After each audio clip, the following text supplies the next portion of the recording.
Hello and welcome to another episode of Top Deck, the series where we take a look at some of the leading TCG deck lists. So this time we have Nick Burgess' list from the Winchester WCQ where he made top 8 with none other than Sky Striker.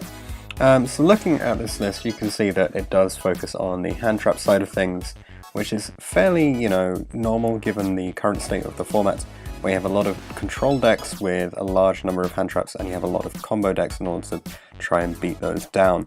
So he's gone for mostly the monster effect negation with the Veilers, the Impermanences, and the Ashes. He's also gone for double strike within the main deck, although it does take it beyond the 40 count, heading up to 41.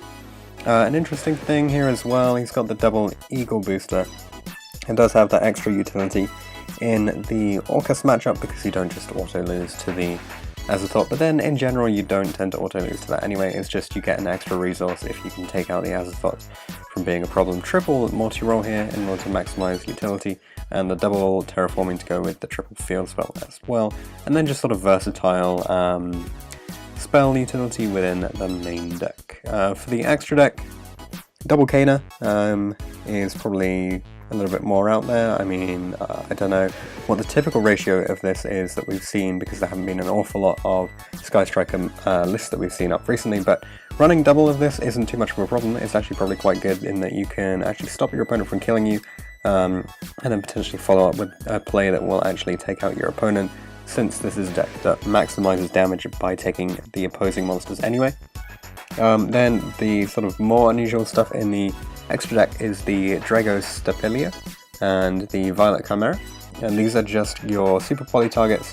The Predaplod is the one that allows you to deal with multiple Colossus, and obviously Violet Chimera takes off the roar from being a problem from your opponents.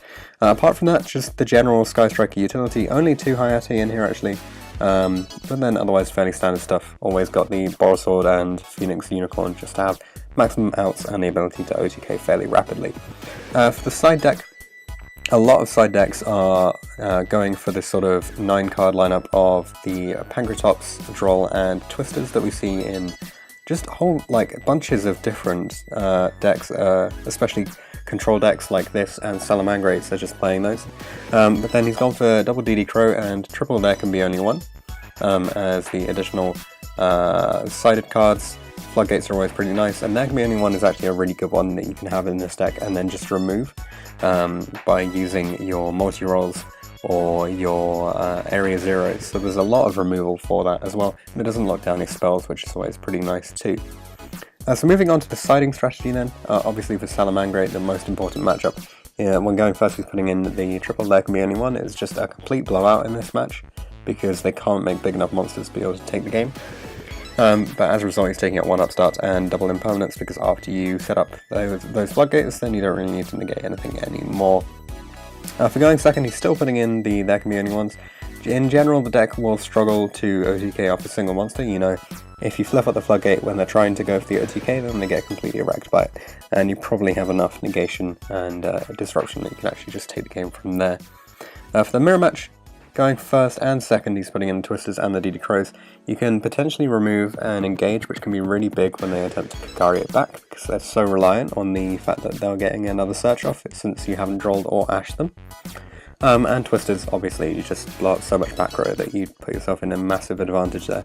But no shared rides. It's not something that we've seen being very popular at the moment. It used to be incredibly strong in the Sky Striker Mirror, but it doesn't have that much utility against a lot of the modern format anyway. So taking stuff out, he's getting rid of the Call by the Graves, since he doesn't have to worry about the opposing link monsters. You just take them with the Widow Anchor anyway. For Danger Thunder, once again, there can be only one comes in when going first, but this time Jamming Waves isn't going to do anything, Shark Cannon doesn't do enough, and 1 terraforming coming out there. For going second, the Drolls come in, the Pankratops come in, and the Super Polys come in.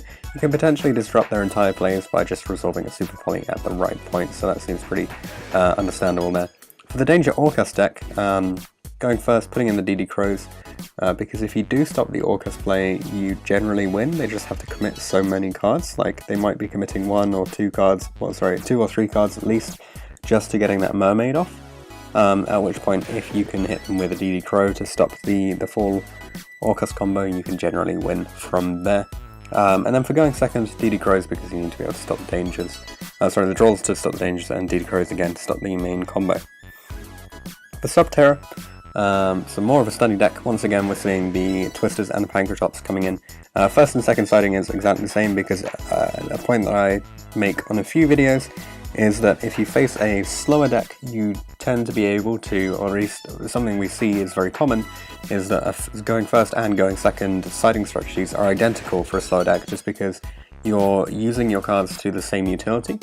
A stun deck will not use up its cards at as fast a rate as a combo deck, so they're always going to have them in the following turns, and then you can just blow them out in exactly the same way, since they have to build up resources a bit more slowly. And lastly here we have for True Draco, so a lot of stuff going in and going out, so triple Pank, triple Twisters and triple Droll. You can stop them from getting off way too many searches and just deal with a lot of back row there. And the Callback Graves don't do anything, the Effect Valence don't do anything. The Strikes are occasionally useful, but you're just taking them out because they're not super useful. And obviously the Shark Cannon, again, not doing anything. There are actually a lot of cards within this deck that don't do very much against the True Draco matchup. So let's move on to the rounds and the comments then. So round 1, Satel Knight win 2-0, fairly stand. It is a deck from a previous format. Round 2, Zombie Danger Orcust, losing 1-2 in time. I believe this was piloted by Moffat. Round 3 against Prankids, a win 2-1. Round 4 against Salamangreat, a win 2-0. Round 5 against Guru Control, a win 2-0. And round 6 against Salamangreat, a win 2-1. So we have seen a lot of comments that the Salamangreat matchup is kind of 50-50. Although there has been an argument for the case of Skystrikers being potentially the stronger deck because they're able to plus slightly better. So if you have a good understanding of the matchup, you can generally come out ahead in that one. But then the only loss here to the Zombie Danger Orcust, I imagine that is just due to the immense amount of monsters that can be summoned. But obviously this particular deck isn't super popular. If you are interested in it though, I recommend heading to the Facebook page of the Disciples and checking out the list there, which has been put up by them.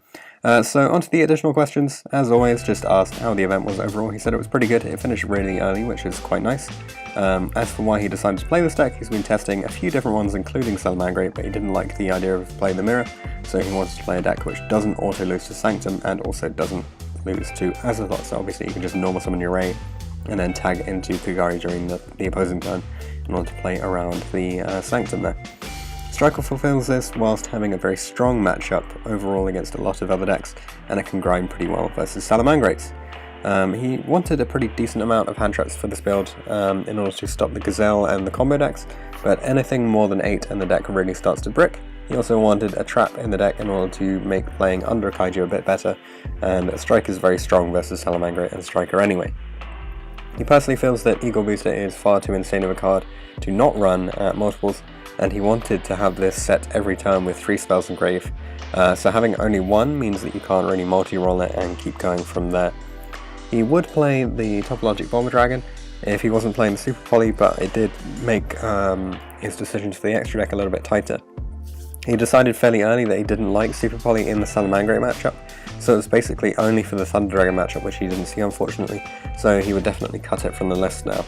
Unfortunately, he didn't draw Crow once, so he wasn't able to test out how good it was, but in theory it is very good versus Salamangreat and also has applications versus things like Sky Striker.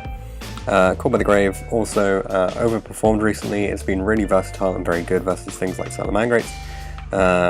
Apart from cutting the Super Poly from the side, he'll have to change up the extra deck too, because obviously that gives you an extra 2 slots. He did want to fit in Lancer in the side if possible, but overall the main deck wouldn't really need changing, but he wants to try to test Desires, as he bricked with no Ray access a couple of times, and Striker Mirrors aren't too common at the moment, so it seems like a pretty good possibility, because while it's not very good in the mirror matches, it can be very good for putting you ahead in other matchups. So shoutouts go to friends at Elton Test, and to everyone in general that supports him in the game. So thanks very much, Nick, for coming on and sharing your list once again. Great to see another fantastic top from you, and I'm sure we'll be seeing a lot more of you in the future. Thanks for watching this episode of Top Deck. If you have any comments or suggestions that you would like to make, leave them in the comment section down below.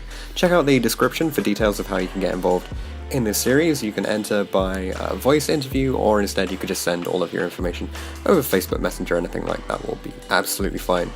If you want to see anything in particular from the upcoming series, then be sure to get in touch, and I'll see you guys in the next video.